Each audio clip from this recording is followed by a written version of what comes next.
खूबसूरत हिरन चांदनी रहती थी। इसकी बड़ी बड़ी आंखें थीं और दिल बहुत नर्म था। चांदनी को जंगल की सैर करना और नए दोस्त बनाना बहुत पसंद था।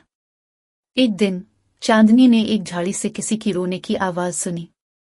जब उसने झाड़ी में झांका तो एक नन्हा सा खरगोश बनो मिला जो के डर और खौफ में मुब्तला था।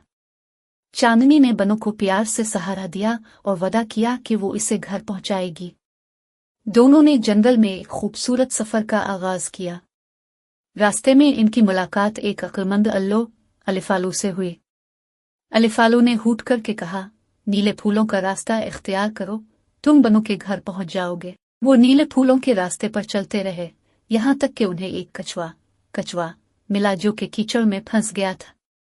चांदनी ने अपनी मजबूत टांगों का इस्तेमाल करके कछुआ को बाहर निकाला और कछुआ ने खुश होकर कहा, अगर कभी जरूरत हो तो मुझे पुकार लेना। फिर वो दोनों नीले फूलों का रास्ता पकड़ते हुए एक बड़े दरिया तक पहुंचे। बनो का घर दरिया के पार था, लेकिन वहां कोई पुल नहीं था। चांदनी को फिक्र हुई, मगर फिर उसे कछुआ की पेशकश याद आए।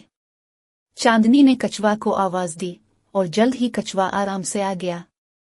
कछुआ ने दरिया पर तीर कर अपना मजबूत खोल बनाकर पिल बना दिया। चांदनी और बनो ने एहतियात से दरिया पार किया और महफूज तरीके से दूसरे किनारे तक पहुंच गए।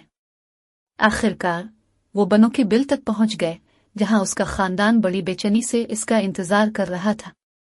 बनो के वालिदैन चांदनी के बहुत शुक्रगुजार हुए और इसे एक मजेदार गाजर की दावत पर मदऊ किया। इस दिन के बाद चांदनी, बनो, अलिफालू और कछुआ बेहतरीन दोस्त बन गए। वो हमेशा एक दूसरे की मदद करते और दिखाते कि मोहब्बत और दोस्ती से हर मुश्किल आसान हो सकती है।